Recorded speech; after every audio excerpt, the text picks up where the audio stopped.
Why are we here? It's because we are preparing outstanding warriors with wisdom to overcome and win. Hello, I am Jacob Johnston. I'm TJ Willis. And welcome to POWWOW. Right, here are our birthdays for the week. Lisbeth Martinez. Guadalupe Martinez. Debel Omar. George Catano. Talia Gray. Karina Perez. Hannah Huggins. Balin Lewis. Isaac Diaz. Isaiah Diaz. Rebecca Velastro. Nathaniel Melby. And Emmanuel Rodriguez.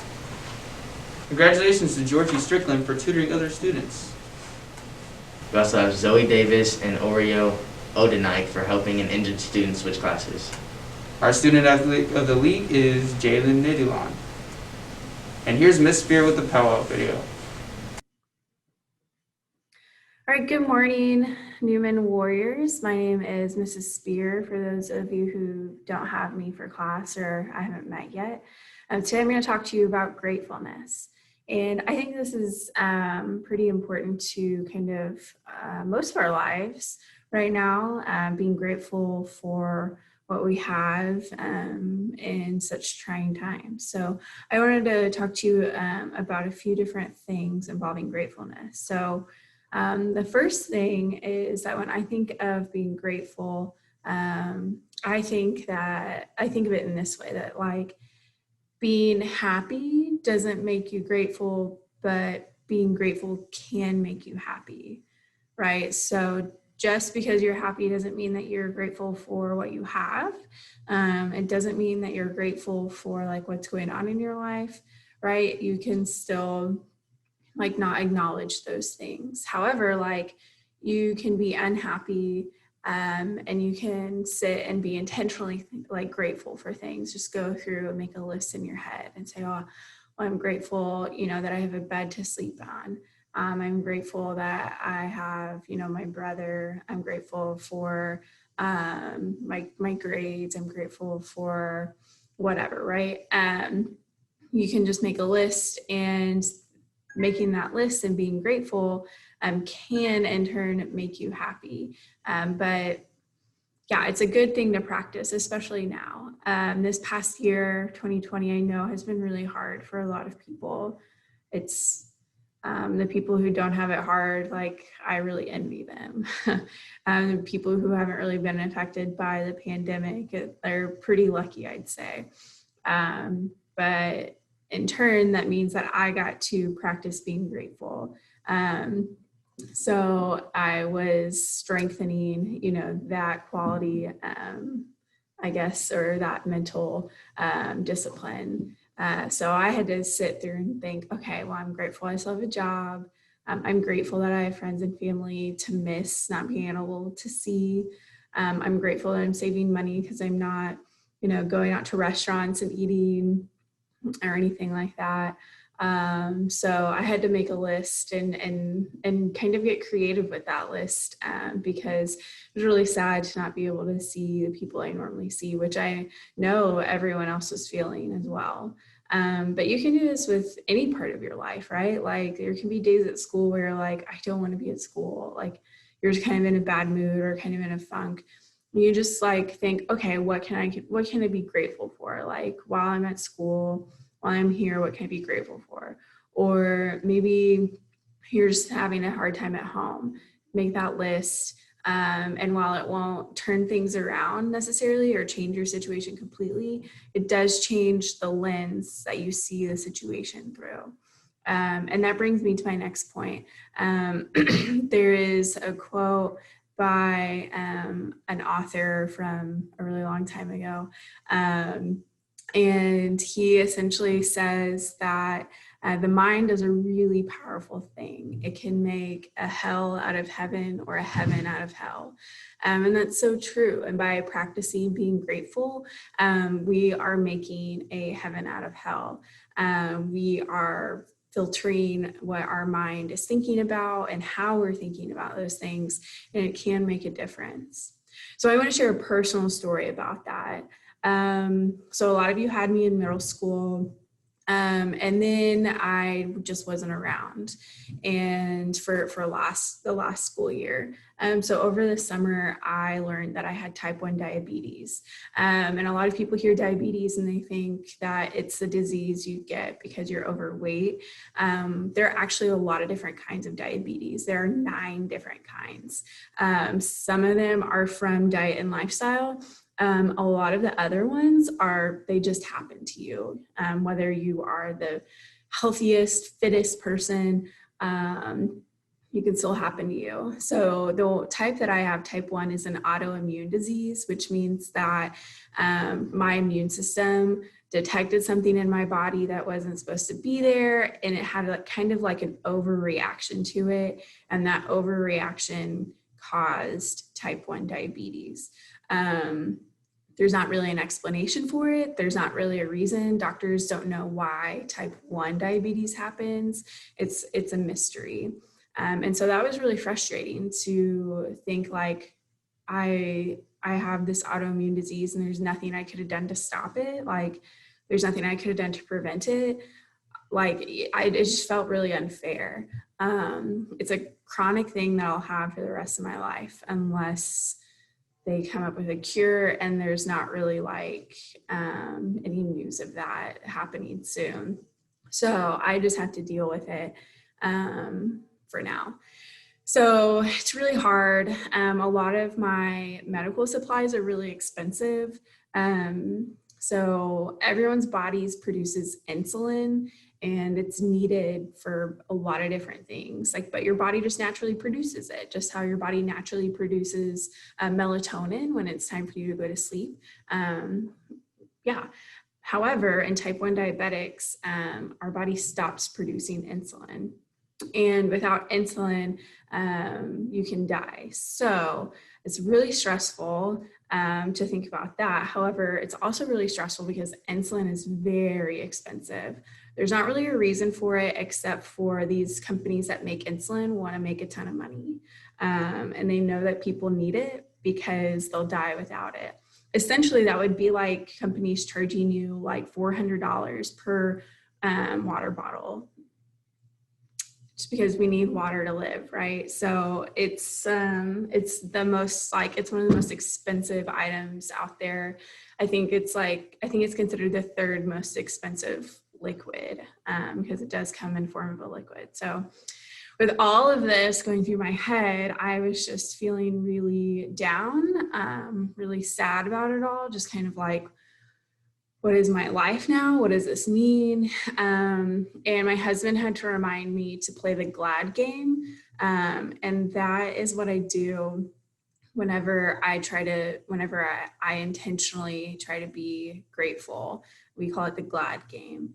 And I was like, no, I don't want to do that. Like, there's nothing to be grateful for. And he was like, there is. And so we sat and we made a list of all these things that I was grateful for in the midst of, getting this really sad news of being a type 1 diabetic. And so that was actually really helpful. And then, of course, as time went on and I saw, I can live life the exact same way that I lived life before being diagnosed, like, it was all really helpful. And there are days when I still have to do that. There are days when it's just like really hard to live with my autoimmune disorder. And I have to play the GLAD game. And so I want to challenge you guys to try to play the GLAD game whenever you're just kind of like, I hate everything. Everything's awful. And you just kind of have a bad attitude. Or also when you're just feeling down, because that can also be really helpful. So I want to read a list to you guys from Psychology Today about 7 scientifically proven benefits for when you're grateful. Okay, so the first one is being grateful can open doors to more relationships. And here's what they mean by that. So by saying thank you, having good manners, showing appreciation, you can make new friends, right? I know I am more inclined to be friends with someone who's nice and friendly and grateful for me being around, right? So gratitude or being grateful can open the door to new and more relationships with people, more friendships. Number 2, gratitude improves your physical health. I know that sounds silly, but take a listen to this. So they say that grateful people experience fewer aches and pains and report feeling healthier than other people who might not be so grateful. And this was from a study from a couple of years ago that they found that in. So they also say that grateful people are more likely to take care of their health. They exercise more often, they're more likely to attend like regular checkup appointments with their doctor. And so they're just more likely to be healthier and have a better physical health. Number 3, being grateful improves psychological health. So not just your physical health, but your psychological health. So gratitude reduces a lot of toxic emotions, which I'm sure some of you guys are familiar with, either from yourself or your friends or your family members. So gratitude can help reduce those emotions such as envy, resentment, and frustration, regret. So it can really help with those things, because to hold on to those emotions can just further like bring you down and make you sad and push other people away. So that's another good reason to make sure we're practicing gratitude. Number 4, gratitude enhances empathy and reduces aggression. So empathy is being able to understand what someone's going through and truly feel bad about that because you're putting yourself in someone else's shoes, right? And then aggression is just being really aggressive and like hostile. So it can enhance these two things, or enhance empathy and reduce aggression, because grateful people are more likely to behave in like a positive social manner, even when other people aren't. So this was also done, this was also gotten from a study from the University of Kentucky. We found that, yes, gratitude can enhance empathy and reduce aggression. Number 5, grateful people sleep better. And I don't know about you, but I would love to sleep better. I would probably also love to sleep a little bit more too. But for the sleep I do get, I would love it to be better sleep. So what they say for number 5 is that writing in a gratitude journal can improve your sleep. This was also found in a study from a couple years ago. It was from Applied Psychology. Anyway, it says that spending just 15 minutes jotting down a few grateful statements from the day right before you go to bed, you will sleep better. That's what the study showed. So it can be as simple as like, maybe you like keep a journal, or maybe you just want to think about what you're grateful for the day. So before you go to bed, just think through 3 to 5 things, right? What am I grateful for today? What happened today that I'm really glad about that happened? I'm thankful that happened. So just go through that list, kind of meditate on it, and then hopefully you will drift right on to sleep and have really great sleep that night. Number 6, gratitude improves your self-esteem. So Psychology Today says that there was a study from a couple years ago from the Journal of Applied Sport Psychology, and this found that gratitude increased athlete self-esteem. This is an essential thing for performance for athletes, right? Your confidence, your self-esteem, believing in yourself. And then the study also found that it translated into non-athletes as well, because as we know, we still have to perform in other areas of our lives, even if we're not doing sports, right? We still have to perform in the classroom. We still have to perform at our jobs. We still have to perform as a child or as a sibling or this or that, right? So when we have better self-esteem, that makes all of that a little bit easier, and we do better, all because we have been grateful. Okay, and the last one, number 7, gratitude or being grateful increases your mental strength.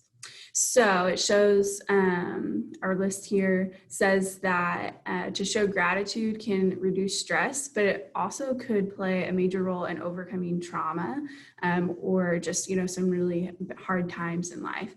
I feel like 2020 has been traumatic enough for a lot of people. So I think that practicing gratitude and being grateful could kind of help you sort through and sort out 2020 and just, put it differently in your mind, reframing it differently in your mind by being grateful. There are a couple studies on this as well that you guys, if you want to look up, you can. There's one study published in Behavior Research and Therapy. It found that Vietnam War veterans with higher levels of gratitude experienced lower rates of PTSD, which is post-traumatic stress disorder. So that was from 2006.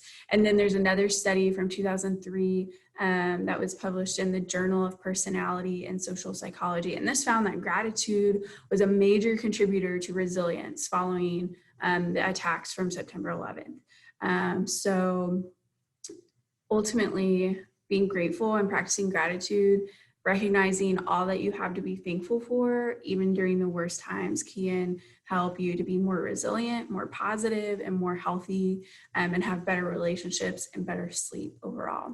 So I hope you guys can start to practice that. If you need ideas or help, please come see me. Please stop by my room, B109. I would love to help you with that. I know that without being grateful, I would still probably be sitting in my really sad, bummed out state from my diagnosis, but being grateful has really changed that for me.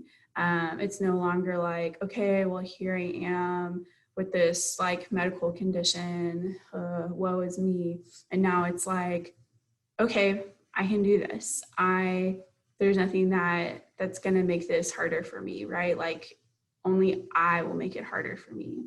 So you put it in that perspective and it's like, well, fine, let's make a heaven of hell instead of the other way around. All right. So I hope you guys enjoyed hearing about gratitude. And I hope you guys have a good rest of your day. Progress reports come out on Thursday, December 3rd. Our Warrior Hoops Classic is at the school this Thursday to Saturday. Varsity girls play at 3:30 and 6:30 on Thursday and 3:30 on Friday. Varsity boys play at 2 o'clock on Thursday and 6:30 on Friday with a win. And now here's our school song. May God bless our school as we march till our tomorrow and stand tall today with love, faith, and hope. We rise to build our nation with wisdom, stature, and faith, yeah. May God bless our school today and forever.